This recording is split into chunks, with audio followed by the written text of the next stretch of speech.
सभी गुरुजनों का नमस्कार है और आप सभी ने वीडियो के कंटेंट को सराहा, शेयर किया, सब्सक्राइब किया, आप सभी को धन्यवाद है।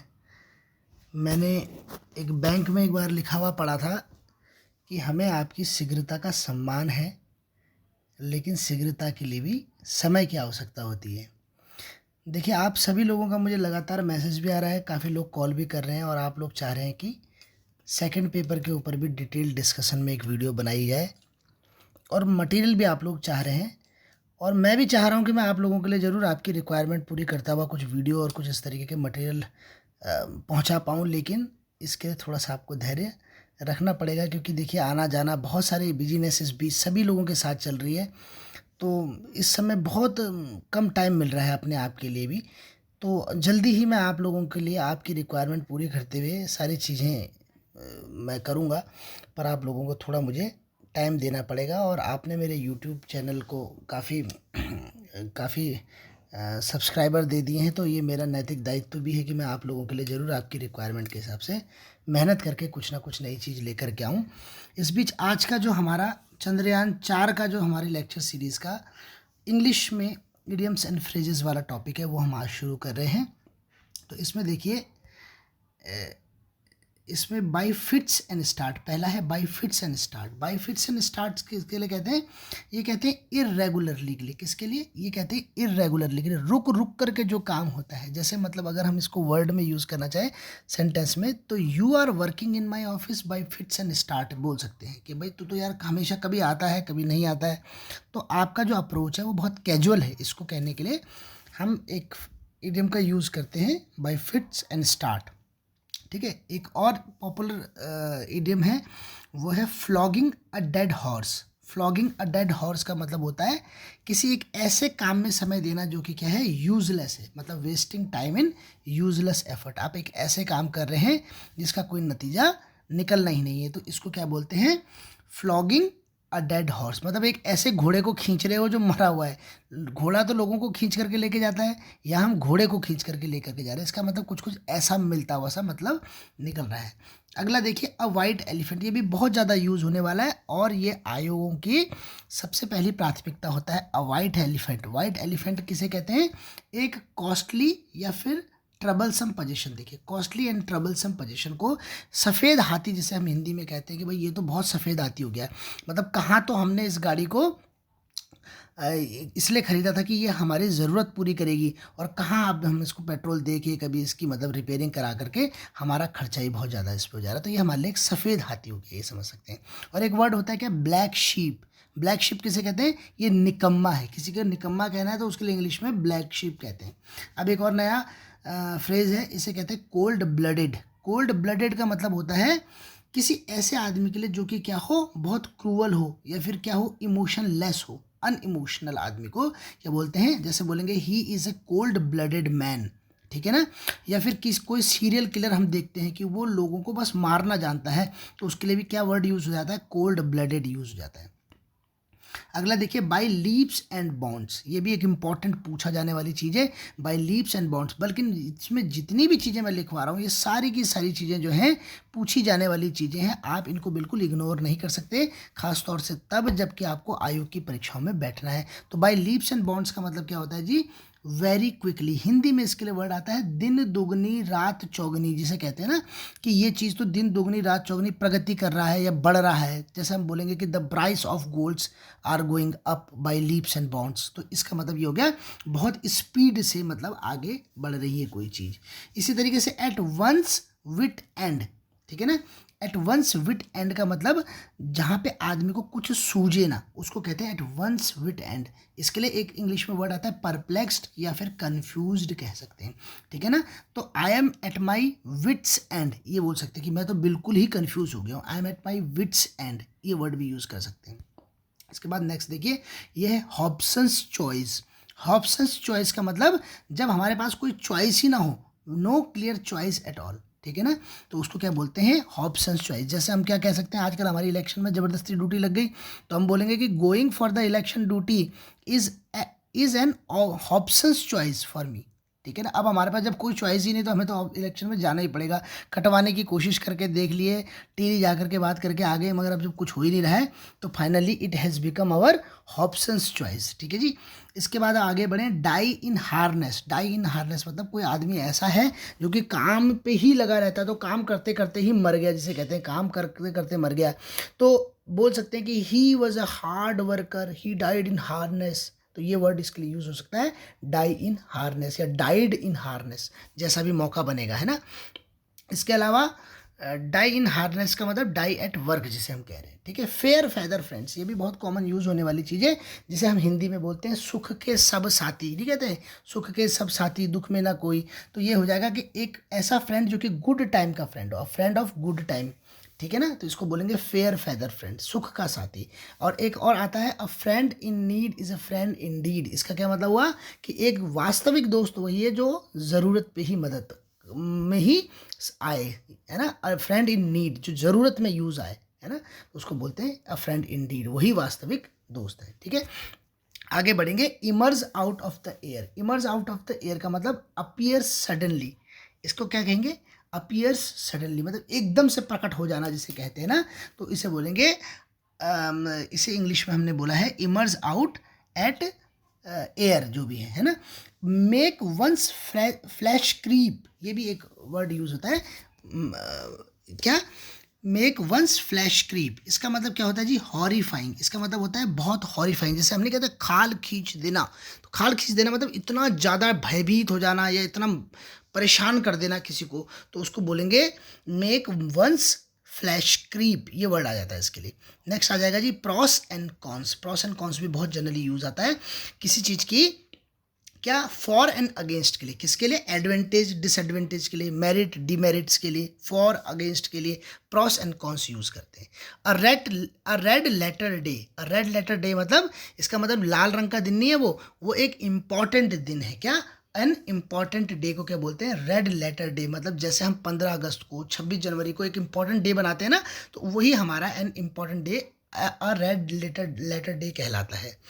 एट स्टोन्स थ्रो, देखो नेक्स्ट क्या आ गया जी, at stone's throw. At stone's throw मतलब वेरी नियर। वेरी नियर मतलब बिल्कुल पास में हो, जो है ना, ये इतना दूर भी नहीं है हमारे से, मतलब बहुत पास में है कोई आदमी। कि मेरा घर और उसका घर जो है ना एट स्टोन्स थ्रो है, बहुत नज़दीक है, इतनी दूर तो मैं मतलब पत्थर भी फेंक सकता हूँ, तो इसको कहते हैं। तो एक शेर ऐसे याद आता है इसके ऊपर कि हमारे पास होकर भी वो मुझसे दूर है इतना, कि हमारे पास होकर भी वो मुझसे दूर है इतना, इशारा कर नहीं सकते पुकारा जा नहीं सकता। तो एक तरीके से एट स्टोन्स थ्रो मतलब बहुत क्लोज हो जाना किसी चीज़ का। स्टॉर्म इन अ टी कप। स्टॉर्म इन अ टी कप का मतलब हो गया, इसका मतलब क्या हो गया कि किसी के टी के कप में स्टॉर्म हो गया। स्टॉर्म हो गया मतलब तूफान आ गया। इसका मतलब क्या होता है, angry over trivial matter. Trivial भी एक इंपॉर्टेंट वर्ड है जी, महत्वहीन या बहुत तुच्छ तुच्छ चीज़ जो होती है उसके लिए ट्रिवियल यूज़ करते हैं। तो एंग्री ओवर ट्रिवियल मैटर मतलब छोटी सी बात को मतलब में गुस्सा कर देना, या फिर जिसे हम हिंदी में बोलते हैं बात का बतंगड़ बना देना ना, तो लगभग वही सी बात है जी ये। Read between the lines. Read between the lines भी बहुत कॉमनली पूछा जाने वाली चीज़ है, और इसका मतलब क्या है, हिडन मीनिंग। ठीक है ना। वो कहते हैं कि आपने जो है ये तो हमने जो तुमने नहीं कहा हमने वो भी सुन लिया, या मैंने जो नहीं भी बोला वो भी तुमने सुन लिया, तो इसे बोलेंगे हिडन मीनिंग निकाल दिया आपने उसकी। ठीक है ना जी। इसके अलावा to get one's own back. To get one's own back का मतलब क्या होता है, इसका मतलब होता है टू गेट वंस रिवेंज, किसी को अपना बदला ले लेना, मतलब to get one's own back कहते हैं इसको। अब एक और है हरक्यूलिन टास्क। ठीक है ना। हरक्यूलिन टास्क, हरक्यूलिन वर्ड का मतलब क्या होता है जी, हरक्यूलिन का मतलब होता है एक बहुत विशाल काय। ठीक है ना। हरक्यूलिन टास्क का मतलब अ वेरी डिफिकल्ट टास्क है, एक बहुत बड़ा टास्क इसको बोल सकते हैं। ठीक है ना।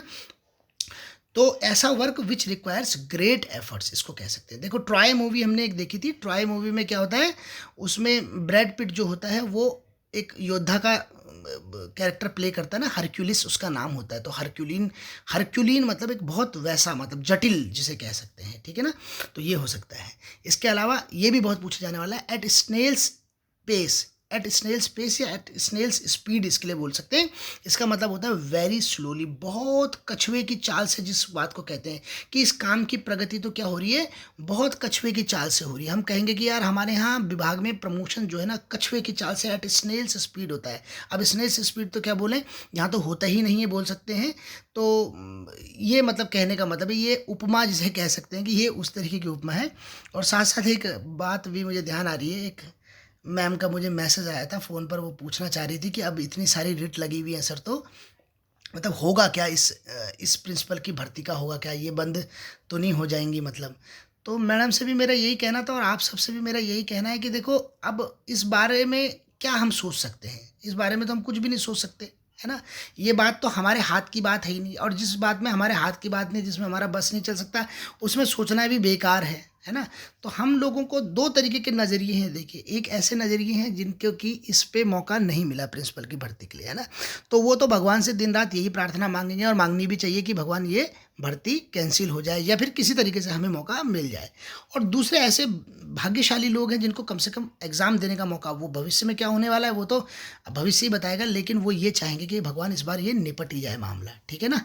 तो हम जिस भी तरीके से मतलब आप चाहें इसके बारे में सोच सकते हैं, लेकिन आप चूंकि इस कंडीशन में हैं कि आपको मौका मिला हुआ है, तो आपको तो कतई भी ये नहीं सोचना कि ये भर्ती कैंसिल हो जाएगी, ठीक है ना। अच्छा मान लेते हैं कि एक बार कैंसिल हो भी गई, तो आप ये सोचिए कि आपका क्या गया। एक तो आपने कुछ पढ़ा ही है तो आपको तो फ़ायदा हो गया पहली बात, ठीक है ना। टाइम निकाल करके आपने अभ्यास करने का एक थोड़ा सा एक मतलब वो किया है, प्रैक्टिस की है आपने, ये आपको आगे भी काम आ ही जाएगी किसी न किसी रूप में।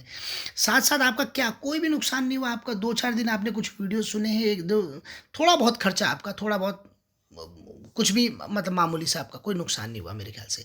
लेकिन मान लीजिए अगर आप पहले ये सोचते रहे कि एग्ज़ाम तो कैंसिल हो जाएगा, एग्ज़ाम तो कैंसिल हो जाएगा, और बाद में एग्ज़ाम हो ही जाता है, तो फिर आपका तो सारा टाइम चला गया। अब जब टाइम ही चला गया तो अब पछताए होत क्या जब चिड़िया चुग गई खेत, एक ये भी है, इसको भी हम क्या एक इडियम या फ्रेज में निकाल सकते हैं, ठीक है ना। To cry over spilt milk, इसके लिए भी एक वर्ड आता है, ठीक है ना। तो स्पिल्ट मिल्क मतलब अब जब हो चुकी है, to cry over spilt milk का मतलब अब जब बात ख़त्म हो चुकी है तो उसको उस पर फिर चर्चा करके कोई फ़ायदा नहीं रह जाता, ठीक है। अच्छा अगला आ जाता है जी हमारा to end in smoke. To end in smoke का मतलब, इसका मतलब होता है टू कम टू नथिंग, इसका मतलब बाद में कुछ हासिल भी नहीं हुआ। टू कम टू नथिंग मतलब कुछ भी हासिल नहीं हुआ, टू एंड इन स्मोक, ठीक है ना। तो मतलब ये भी कह सकते हैं कि उनके दावे, ठीक है ना जी, किसी के भी दावे, कोई हमारा संग नहीं, कोई हमारे से दावा का, तो उनके दावे and to come to end in smoke हो गए, मतलब वो तो हवाई हो गए, या फिर यूं कह सकते हैं कि खोदा पहाड़ और निकली चुईया, इस तरीके का मामला हो गया। तो आप इसको किसी भी तरीके से यूज़ कर सकते हैं, टू एंड इन स्मोक या टू कम टू नथिंग, इसका मतलब हुआ। To have something on one's sleeves, देखिए ये भी बहुत इंपॉर्टेंट है, to have something in one's sleeve, इसका मतलब क्या होता है, किसी के स्लीव में कुछ है, मतलब उसके आस्तीन में या उसके पास कुछ तुरुप का पत्ता है, या सीक्रेट प्लान है, इस वर्ड को यूज़ करते हैं सीक्रेट प्लान के रूप में। To take to one's heel, इसका मतलब होता है to take to one's heel का मतलब होता है to run away. To take to one's heel मतलब अपने घुटनों में दौड़ गया, जैसे जो भी कहेंगे इसको, है ना, वो मतलब बस दुम दबा के दौड़ गया, ऐसा वाला मामला हो गया। Sitting on the fence, sitting on the fence का मतलब होता है एक ऐसी परिस्थिति में आ जाना जबकि वो डिसाइड ही ना कर पाए कि क्या सही है क्या गलत है, ठीक है। या इसको इंग्लिश में बोलेंगे to avoid making a decision, जब आप कोई डिसीजन ही ना ले पाए, आप बहुत दुविधा में, हाँ इसके लिए इंग्लिश हिंदी में वर्ड हो सकता है, दुविधा की स्थिति में कोई फंसा हुआ है तो उसको कहेंगे कि भाई he is sitting on the fence, ठीक है। इसके बाद प्लेइंग टू द गैलरी, ये भी एक इंपॉर्टेंट वर्ड है। प्लेइंग टू द गैलरी का मतलब होता है कि लोगों को बेवकूफ़ बनाना, बिफूलिंग कॉमन मैन, उसको बोलते हैं प्लेइंग विद द गैलरी, मतलब ये उनकी he is playing with the gallery of the people, ठीक है ना। तो इसका मतलब हो जाएगा कि वो लोगों को बेवकूफ़ी बना रहा है, मतलब। एक और आता है बहुत इंपॉर्टेंट है, टू कॉल अ स्पेड, ठीक है ना। टू कॉल अ स्पेड, इसका मतलब होता है टेलिंग ट्रूथ, जिसे कहते हैं कि सच बोलना, मैं जी जो भी कहूँगा सच कहूँगा, सच के सिवा कुछ नहीं कहूँगा। तो ऐसी कोई बात हो गई, टू कॉल ए स्पेड का मतलब होता है सच बोलना, ठीक है ना। ये यूँ भी कह सकते हैं कि भाई मैं तो बुरे को बुरा ही कहूँगा और अच्छे को अच्छा ही बोलूँगा, ठीक है ना। Do you have the courage to call a spade, ये भी कह सकते हैं हम कि भाई तेरे पे इतनी हिम्मत है, तू जरा बोल के दिखा उसके सामने। तो ये भी एक इसका मतलब सेंटेंस में प्रयोग हो सकता है। इसके अलावा गिफ्ट ऑफ गैब, गिफ्ट ऑफ गैब कहते हैं किसी की क्या बोलने का जो बातों का धनी होता है, टैलेंट ऑफ स्पीकिंग है ना, बोलने के धनी को गिफ्ट ऑफ गैब कहते हैं कि he has a gift of गैब, ठीक है ना।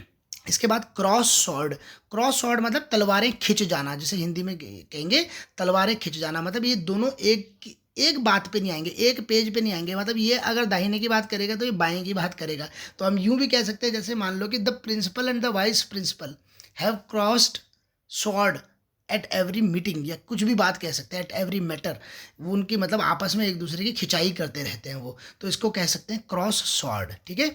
मेक बोथ एंड्स मीट, ये भी हो सकता है, मेक बोथ एंड्स मीट, ये भी बहुत इंपॉर्टेंट है, ये भी आने की संभावना रखता है। इसका मतलब है लिव अ लेविश लाइफ, ठीक है। लिव ए लेविश लाइफ का मतलब आलिशान जिंदगी जीना, ऐसी जिंदगी कोई जी रहा है तो उसके लिए बोलते हैं he makes both ends meet, मतलब उसने जो नो ना भी पॉसिबल था वो भी करके दिखा दिया। Face the music, face the music का अर्थ होता है face the consequences, face the consequences मतलब आपको ये जैसे वार्निंग के लिए बोल सकते हैं किसी को कि follow these guidelines else you have to face the consequences, या you have to face the music, ठीक है ना। तो ये किसी को उसको वार्निंग देते हुए बोल सकते हैं। Doctor the accounts, doctor the accounts का क्या मतलब हुआ, टू मैन्युपुलेट, ठीक है। कोई गड़बड़ करने को क्या बोलते हैं कि इसने डॉक्टर कर दिया हमारे अकाउंट को, ठीक है ना, इसने कुछ गड़बड़ की हुई है यहाँ पे, ठीक है ना, तो टू डॉक्टर द अकाउंट कहते हैं उसके लिए। एट सिक्सेस एंड सेवंस, ठीक है ना, एट सिक्सेस एंड सेवंस का क्या मतलब, ये भी इंपॉर्टेंट है। इसका मतलब है इन डिसऑर्डर, अव्यवस्था की स्थिति में, रैंडम पोजीशन में, ठीक है ना, इन डिसऑर्डर कह सकते हैं, अव्यवस्थित होने की। जैसे हमारी आजकल एक टांग इलेक्शन में, एक टांग मूल्यांकन में, फिर वहाँ से विद्यालय दौड़ो, फिर उसके बाद कहीं दौड़ो, तो यही चल रही है। तो हम कह सकते हैं कि we have been at sixes and sevens these days, आजकल हम लोग एट सिक्सेस एंड सेवंस में हैं, ठीक है जी। तो ये हो गया। एक मैंने अभी जो बोला आपको cry over the spilt milk, अभी थोड़ी देर पहले बोला कि अब उसका कोई फायदा नहीं है, वो व्यर्थ की चिंता करके कोई फायदा नहीं है। तो क्राई ओवर इर्रिपरेबल लॉस, अब जो भी हो चुका है उसके ऊपर अब चिंता करके कोई फायदा नहीं है, इसलिए इसको बोलेंगे cry over the spilt milk. और इसके बाद है build castle in the air, build castle in the air का मतलब होता है हवाई किले बना देना, या फिर इसके लिए डे ड्रीमिंग वर्ड आ रखा कि भाई हवाई किले बनाने पे लगे हुए हो तुम्हारे को तुम तो। इसके अलावा बर्ड्स आई व्यू, एक और इम्पॉर्टेंट है बर्ड्स आई व्यू, इसका मतलब होता है एन ओवरव्यू, मतलब अगर किसी इलाके में हम एक बार गए तो हमने वहाँ का मोटा मोटा अपने दिमाग में खाका खींच लिया, इसको क्या बोलेंगे हम लोग कि we have drawn the bird eye view, है ना, we have taken the bird eye view of the place, ठीक है ना, इसको हम ऐसे बोल सकते हैं। एक और अच्छा टर्म है और ये क्या है, at the 11th hour, at the 11th hour का मतलब आखिरी में, सबसे अंत में, एट द लास्ट मोमेंट, जैसे मतलब हम लोगों को घर ही जाना था, एट द 11th आवर उसने कह दिया कि भैया तुम्हारी जो है मीटिंग है, एट द 11th आवर आपने हमारे को बताया कि तुम्हारी मीटिंग है। तो ये तो ऐसी बात हो गई कि आखिरी मौके में मतलब जानकारी देना। तो ये आज का हमारा इडियम्स एंड फ्रेज का इम्पोर्टेंट टॉपिक था, मैंने आप लोगों के साथ चर्चा किया। मैं उम्मीद करता हूँ कि आप वीडियो को पहले की तरह लाइक शेयर और कमेंट दे करके अपना आशीर्वाद देंगे। धन्यवाद।